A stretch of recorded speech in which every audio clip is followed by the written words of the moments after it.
नमस्कार, मैं भानु शर्माली। देवगुरु बृहस्पति 20 नवंबर को गोचर करने जा रहे हैं, तो वृषभ राशि वालों के किस प्रकार से परिणाम लेकर के आएंगे। देवगुरु धन, समृद्धि, पुत्र योग उत्पन्न करना, शिक्षा के दाता है। वही मांगलिक कार्य करवाना, व्यापार में समृद्धि, विवाह उत्सव आयोजित करना, यह देवगुरु बृहस्पति के आशीर्वाद से ही संभव है।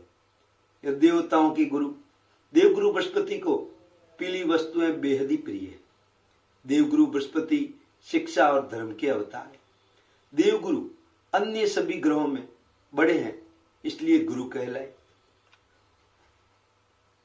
देवगुरु सभी मनुष्यों के हित की कामना सोचते हैं, हित सोचते हैं, दूसरों का कल्याण के बारे में सोचते हैं। गुरु ग्रह विद्वानों का प्रतीक है। आज के समाज में आर्थिक दृष्टि से विद्वानों को मान्यता नहीं, उनकी अवहेलना होती जरूर है। गुरु कभी कभी खाने की वस्तुएं मुश्किल से मिल पाती है। गुरु को आज जन्म परिश्रम करना पड़ता है। रात दिन कष्ट के कारण स्त्री पुत्रों की ओर भी ध्यान नहीं दे पाते, पर गुरु की कीर्ति मृत्यु के बाद फैलती है। इसलिए तो कहा भी गया है, कुंडली में अकेला गुरु जिस भाव में बैठता है उस भाव की हानि करता है। गुरु स्वयं सात्विक प्रवृत्ति का होता है। जहां जहां अपने शिष्यों को देखता है वहां अमृत बरसाता है, उनको योग्य बनाता है।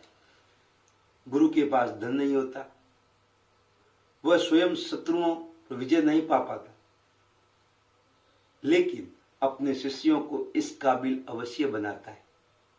अतः विद्वान पुरुष सांसारिक दृष्टि से सुखी ना होकर भी श्रीमान या अधिकारी पुरुषों से कम महत्वपूर्ण नहीं होते, महापुरुषों से। पुराणों में गुरु के अशुभ फल भी बताए हैं। लगन में गुरु होने से रामचंद्र भगवान जी को वनवास हुआ। तृतीय में गुरु से बलि को पाताल में जाना पड़ा। चतुर्थ में गुरु से हरिश्चंद्र जी को सत्य की परीक्षा देनी पड़ी। षष्टम में गुरु से द्रौपदी का चीरहरण हुआ। अष्टम में गुरु से रावण का नाश हुआ। वहीं दसम गुरु से दुर्योधन का समाप्त हुआ सारा मामला। वहीं द्वादश भाव में पांडु की मृत्यु हुई।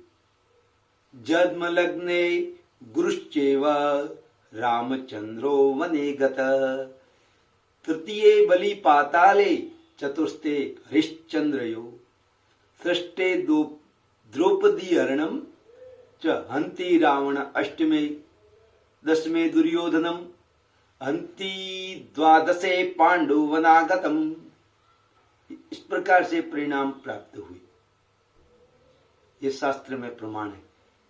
नैसर्गिक कुंडली में गुरु नवम और वय भाव का स्वामी। नवम भाव से ज्ञान का, बुद्धि का, विकास का, आध्यात्म का, गुरु ज्ञान का, इन बातों का विचार किया जाता है। तो वहीं द्वादश भाव में विश्व बंधुता, परोपकार, इन बातों का विचार किया जाता है।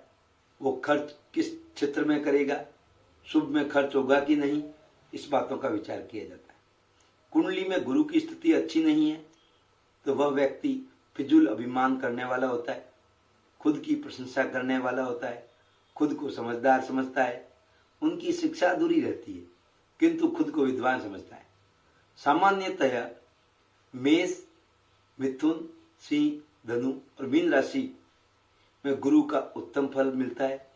वहीं तुला, वृश्चिक, मकर, कुंभ में मध्यम और वृषभ, कन्या और कर्क राशि में गुरु का फल अच्छा नहीं मिलता, अशुभ मिलता है।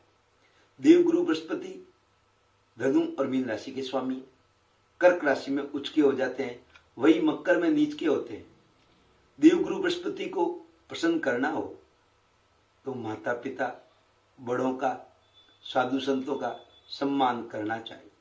देवगुरु बृहस्पति अच्छे परिणाम देना शुरू कर देंगे।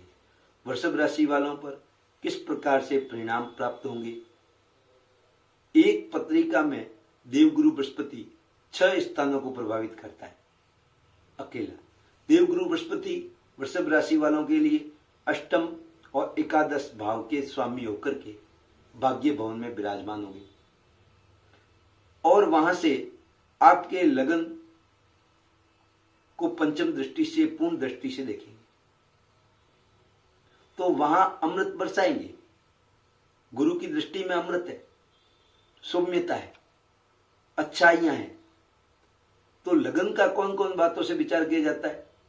आपके व्यक्तित्व से, आपकी सोच, आपकी मानसिकता, आपके विचार, आपका शरीर, इन बातों का विचार किया जाता है। तो वहां शुभता ले आएंगे, आपके विचारों में अच्छाई ले आएंगे, आपके व्यक्तित्व में निखार लाएंगे। तो देवगुरु बृहस्पति सातवीं दृष्टि आपके पराक्रम भाव पर होगी। वहीं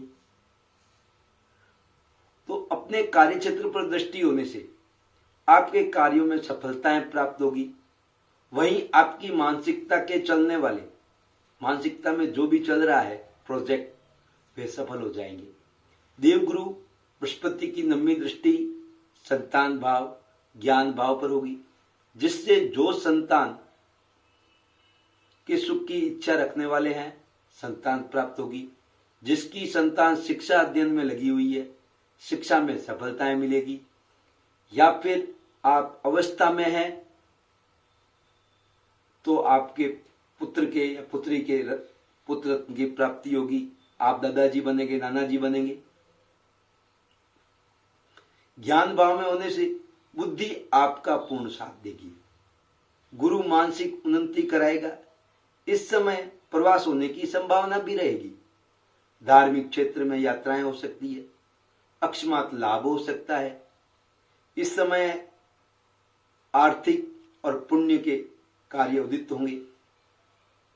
मन की भावनाएं सफल होगी, लोगों में प्रभाव पड़ेगा, आप प्रभावित करेंगे लोगों को, सम्मान बढ़ेगा, स्त्री सुख से लाभ प्राप्त होगा। जिन जातकों का विवाह नहीं हो रहा है वह लोग गुरुवार के दिन, वृषभ राशि वाले, जो लोग विवाह की इच्छा रखने वाले हैं, उनको गुरुवार के दिन स्नान करते समय 1 चुटकी भर हल्दी डालकर स्नान करने से यह कार्यक्रम आपको कम से कम 21 बार करना है, 21 गुरुवार तक। आप करते हैं तो विवाह का प्रस्ताव जल्दी से आपको प्राप्त हो जाएगा। आपके घर में शुभ मांगलिक कार्य होंगे। अब मैं आपसे अनुमति लेना चाहूंगा।